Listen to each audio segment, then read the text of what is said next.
శ్రీమాత్రే నమః. లలితా సహస్రనామాలు అర్ధ వివరణ దాంట్లో భాగంగా 23వ భాగం అండి ఇది. ఈ 23వ భాగంలో అమ్మవారి యొక్క 34వ నామం మనకు వివరించడానికి ప్రయత్నం చేస్తాను.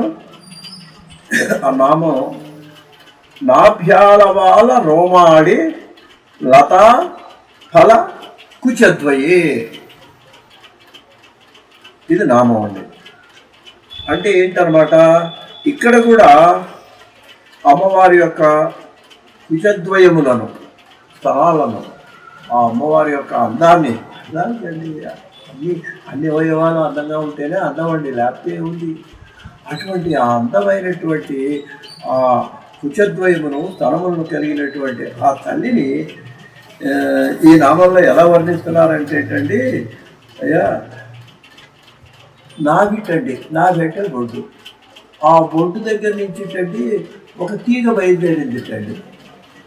ఆలవాలం అంటే మనం పాలు పెట్టినప్పుడు నీళ్ళ ఒక చుట్టూ ఒక నేల తవ్వి అక్కడ తీగ పెంచుతాం. తీగ పెంచితే అది నీళ్లు పోసినప్పుడు కొంతకాలం తీగ పైకి వస్తుంది, చెట్టు దగ్గర నుంచి వచ్చి ఆ తీగ 2 పళ్ళు ఇచ్చిందిటండి.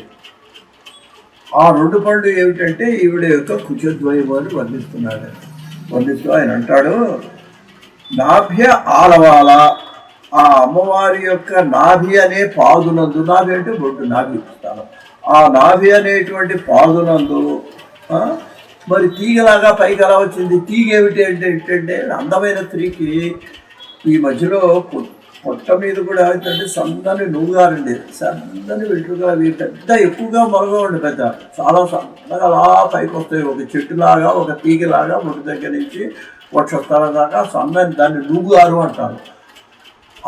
అది ఎలా ఉందిటంటే ఒక తీగలాగా, పాదులో పెరిగిన తీగలాగా ఉందిటండి. ఆ తీగ పైకి వచ్చిన తర్వాత ఆ లతకి 2 పళ్ళు కాచినట్టండి. ఏమిటయ్యా ఆ 2 అన్నట్లయితే పళ్ళు, నాభి ఆలవాల రోమాళి లత, ఆ లతకు ఫలం పళ్ళు. ఏమిటి ఆ ఫలం? కుచద్వయే, ఈవిడ యొక్క ఫలాల జంట. అలా అమ్మవారు అందంగా ఇక్కడ ఏమి వర్ణిస్తున్నాడండి, నాభి అందంగా ఉంది, మధ్యలో నువ్వుగారు, సన్నని జుట్టు అనమాట, సన్నటి జుట్టు, అది కొద్దిగా ఇంత వచ్చింది, అది నువ్వుగారు అంటారు దాన్ని. అది అందంగా ఉంది ఆవిడ యొక్క శరీరం. ఆ తర్వాత కొంచెం స్వరద్వయం అందంగా ఉన్నాయని దీన్ని వర్ణించడం జరిగింది. దీన్ని మనం 35వ దాంట్లోకి వెళ్ళినట్లయితే లక్ష్య రోమ లతాధార సమున్నేయ మధ్యమ, ఇది 33వది. అంటే ఏంటంటే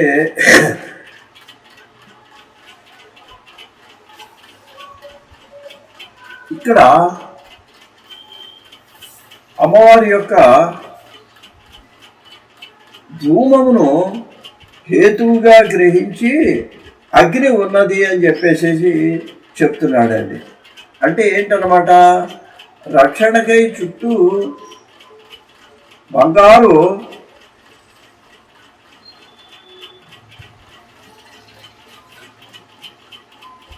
ఒక పట్టిక అన్నట్టుగా మనోహరమైనటువంటి వడిత్రయం ఉన్నది అని చెప్పేసి వర్ణిస్తున్నాడు. వడిత్రయం అంటే అర్థం ఏంటనమాట, ఉదరం మీద ముడతలు ఉంటాయండి, 3 ముడతలు, చిన్న సన్నగా అలా ముడతలు ఉంటాయండి, దాన్ని వడిత్రయం అంటారనమాట అండి.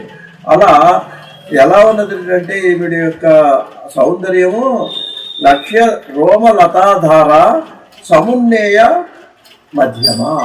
అటువంటి ఆ యొక్క నడు ఎలా ఉందంటే సన్నని ముడతలతో కూడినటువంటి పొట్టతో చాలా అందంగా సన్నని నడుము కలిగి ఉన్నది అనేటువంటి విషయాన్ని ఈ నామంలో వర్ణించడం జరిగింది. స్వస్తి.